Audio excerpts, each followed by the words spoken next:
What up, guys? It's Chris from Bottle Cap Barbecue, and tonight is Taco Tuesday. And you know I'm not going to just do some normal tacos, right? Tonight, I'm cooking up some fajitas. We're going to be using some fresh skirt steak. We're going to sear it up, and then we're going to put it on the smoker for a little bit to get that good smoke flavor into it. And then we're going to be mixing up some spices to give it that classic fajita taste. So, let's go ahead and get started. Alright, so this is a skirt steak that I just picked up from the store. And you can use skirt steak or flank steak with the fajitas. It's an argument either way. But this is what a skirt steak is. It normally comes in a little pack like that. You unfold it. We're not going to do a whole lot of trimming to it. We're just going to get rid of some of this fat here. We're not going to do too much. Really just want to get rid of anything that wouldn't taste good in the end. It's not going to have a whole lot of cooking time. Alright. And actually, you know what, guys? I'm going to make a executive decision. So, I don't know if you can tell, but skirt steak usually has a fat end and a thin end. This is the thick end, and it kind of slopes down and gets into this thin stuff. So, this stuff would normally be good for fajitas if you're doing it on a stovetop, just because it's a shorter cooking time. But since we're doing it on the smoker, obviously this is going to be cooking a lot slower than this stuff. I mean, this stuff is really thin. So actually what I'm going to do is I'm going to trim it right here. Trim that. That's okay. So I'll just use this for lunch or breakfast or something. Just throw it on a flat iron. Call it good, and just trim off the fat real quick.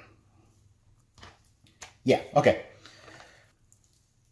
Now, whenever you want to do fajitas like this, it's important to think ahead. So I'm actually starting this before I go to work, because I want this stuff to marinate for at least 8 hours. You can get away with up to 4, but really you want that extra time to let the marinade get in there, start breaking down the fibers of the meat, and getting some good flavor in there. Now, I'm not going to take all this off because what's going to happen is this fat is going to get onto the skillet because we're actually going to sear it off first before throwing it on. And this fat would get on the skillet and give us some flavors because we're actually going to use the same skillet for our veggies. Get in here a little bit more. Don't want to go too much because again, this is a thin cut of meat. Don't want to dive too deep into it. Cut that off. It's just going to burn off. And I'm going to cut off this. See how that kind of vein runs through there? I'm just going to do that. Perfect. All right. All right. Meat's all ready. Now let's get to the marinade. Okay, we're going to start with a ½ cup of oil. I'm using vegetable oil, but you feel free to use whatever oil you wish. ½ cup soy sauce. Now I'm using low sodium just to keep the salt content down, but we're still going to get that great flavor. 1/4 cup red wine vinegar. And in this mix here, I have ½ teaspoon of granulated garlic powder, ½ teaspoon of granulated onion powder, ½ teaspoon chili powder, 1/4 teaspoon paprika, 1/4 teaspoon oregano. You can use ground or just dried. 1/4 teaspoon ancho chili, and you can use any other chili powder you want. I just like the flavor of the ancho. And 1 teaspoon of cumin. That's where that real good flavor comes in. And salt and pepper to taste. I like lots of pepper.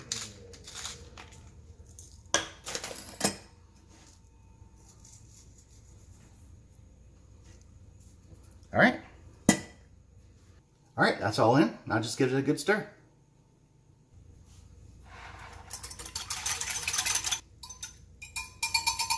Okay. Take our meat, just put it in a bag. You can use a Tupperware or anything else you have. I just like using bags. Pour that in there.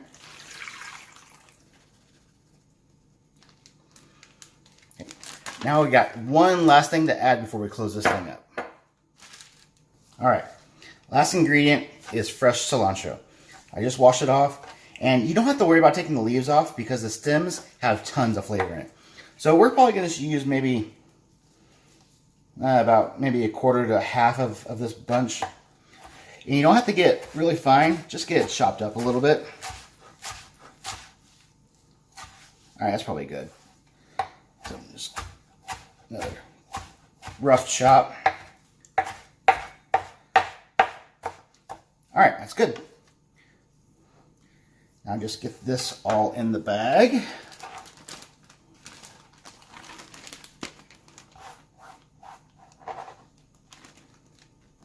All right, now get this closed up.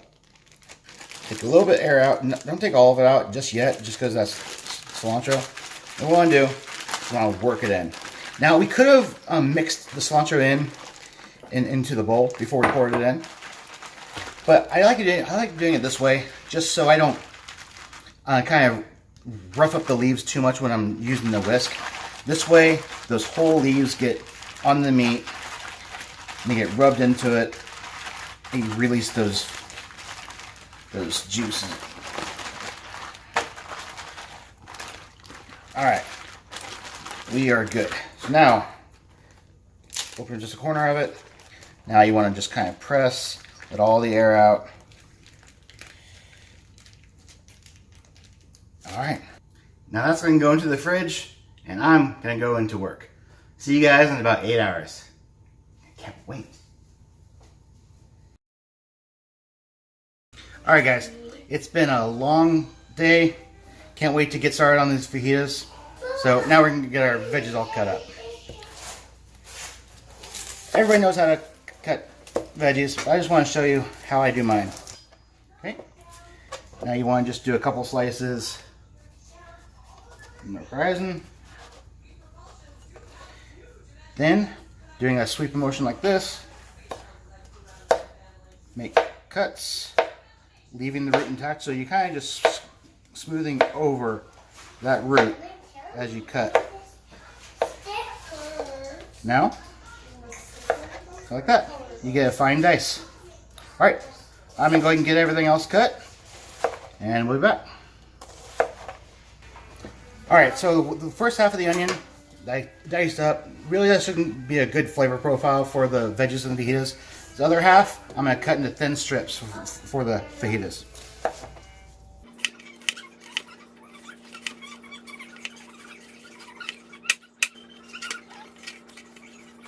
Next is the bell pepper. Now, everyone has their own way of cutting things, but here's the way I do it. So basically, start at the top, and you want to round out the outside. When you do that, you miss the seed pouch that's in the middle, and you just get the important parts.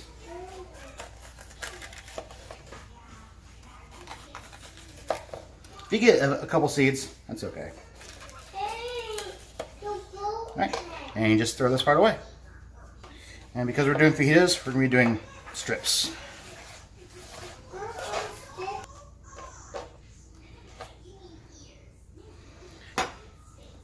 All right. Now for these other two.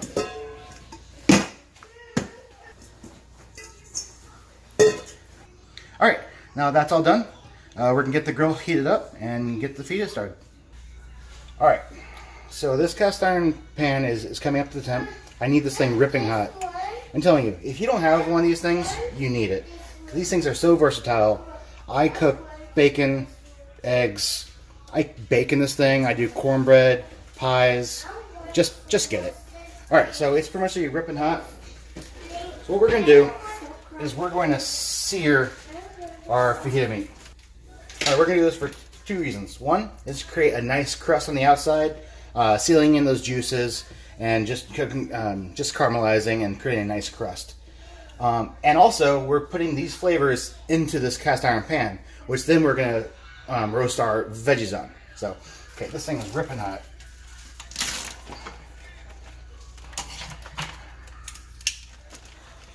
All right. So I'm not gonna worry about draining off too many juices because again, I want this juice in the pan.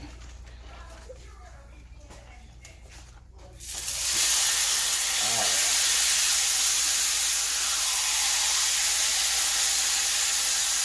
Get nice and flat. Get a nice crust on there. And actually, you know what?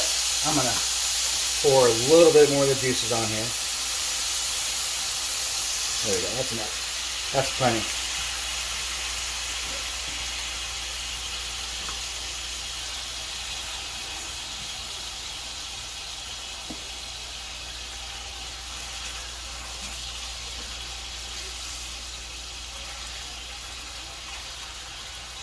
See, just when it hit the heat, it shrunk up. That's going to be helpful once we get on the grill.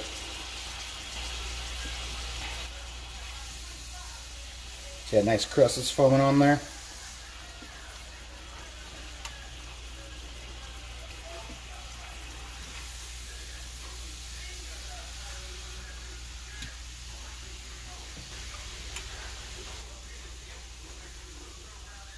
Brown on the outside, we're also getting all these flavors into the cast iron.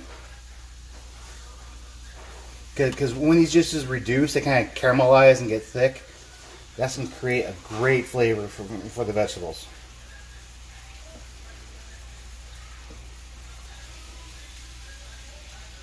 Alright, that's pretty much all we need.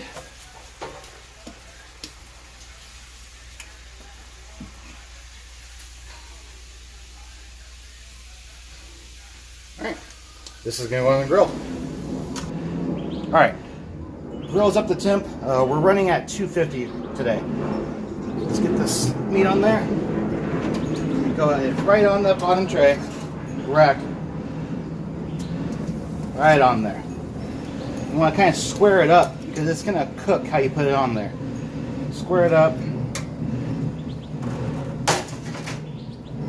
And let it go. Come back in a little bit. Alright, it's been about 10 minutes since we put the steak on the grill. And it's already up to about 118. Now we're shooting for about 130. Normally I would go to about 125 to be more on the mid-rare side, but I got a little one in the house, so gotta go a little higher. So right now we're gonna go ahead and get the veggies on. Now I already got this pan ripping hot again. Same sauce, and add a little bit of olive oil in there. And the reason why we want to use cast iron is it'll get a nice color on the veggies as they cook. So, okay, put these in there. Okay, now it is the same tongs as I used on the meat, but it's been cleaned off. All right. So once these things get softened up and sweated down, they'll get more pliable. But you see how these veggies are taking on the color of that juice. Now, you don't have to worry about the raw meat being in the same juice as these veggies, because we're cooking at such a high temperature on this cast iron. It's going to kill any germs that would be on there. And it's going to have tons of flavor. Now, to help the sweating process go on, add a little bit of kosher salt. We'll add more a little bit later, but the salt content kind of helps draw out the moisture in the veggies, helps soften them up. When you're cooking vegetables for fajitas, don't worry about having high heat. You want high heat, especially with cast iron. If you go to any of those restaurants where they bring fajitas out to you on that sizzling platter, what kind of metal is that? Cast iron. That's where the flavor comes from. It's ripping hot. That's where you get that crust, that caramelization.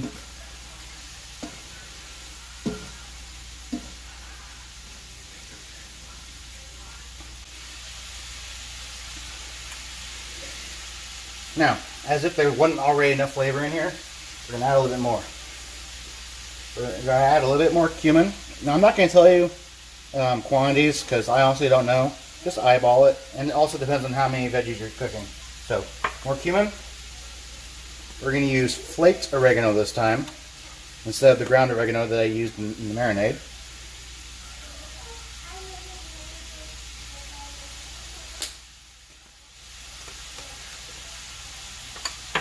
Smoked paprika.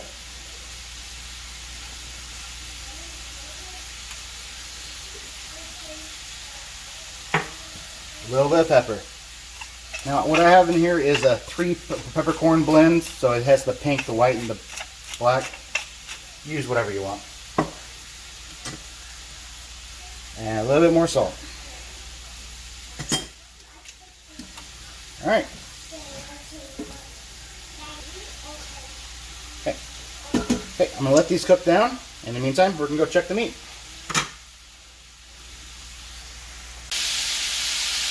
All right, guys, don't go crazy.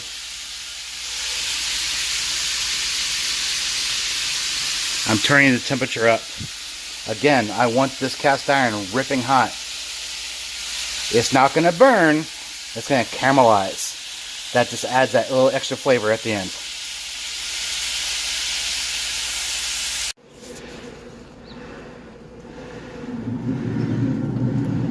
Oh yeah, look at that.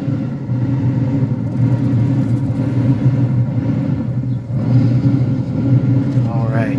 Now our temperature is about 128, so we're just about done.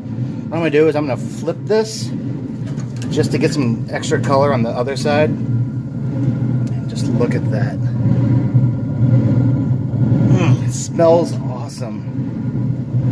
All right. Only got 5 more minutes. All right, guys. So I just pulled the meat off. It's inside resting. I just made an executive decision. I'm gonna put the tortillas on here. Get a nice little crispness on them. All right. We'll toast that for a few minutes.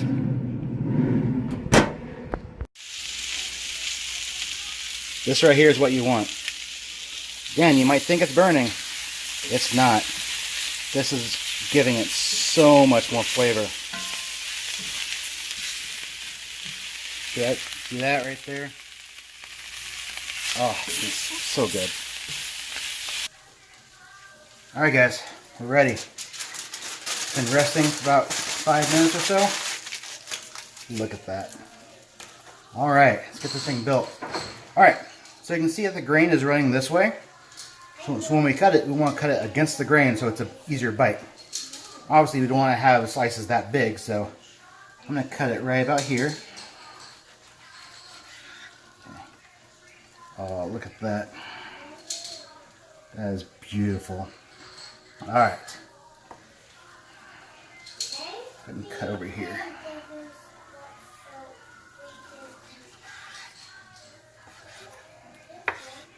Beautiful. Mid-rare to medium. Cut them as thin as you can. And because we're cutting against the grain like this, they're just going to pull apart. Ooh, it's hot.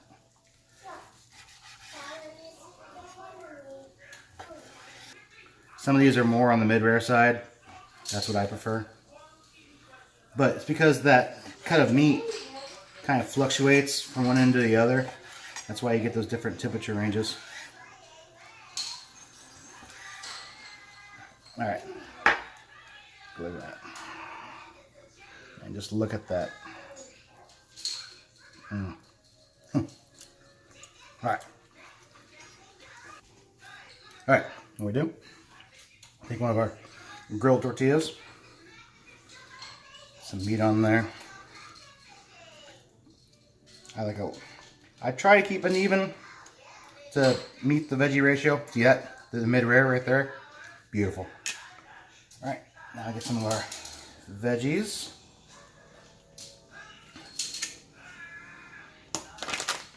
Of course, you gotta have the cheese.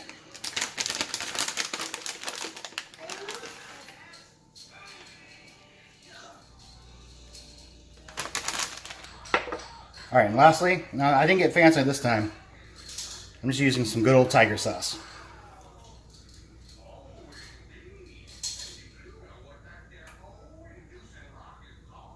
There we go. All right, look at that. Look at that. All right, let's try this thing out.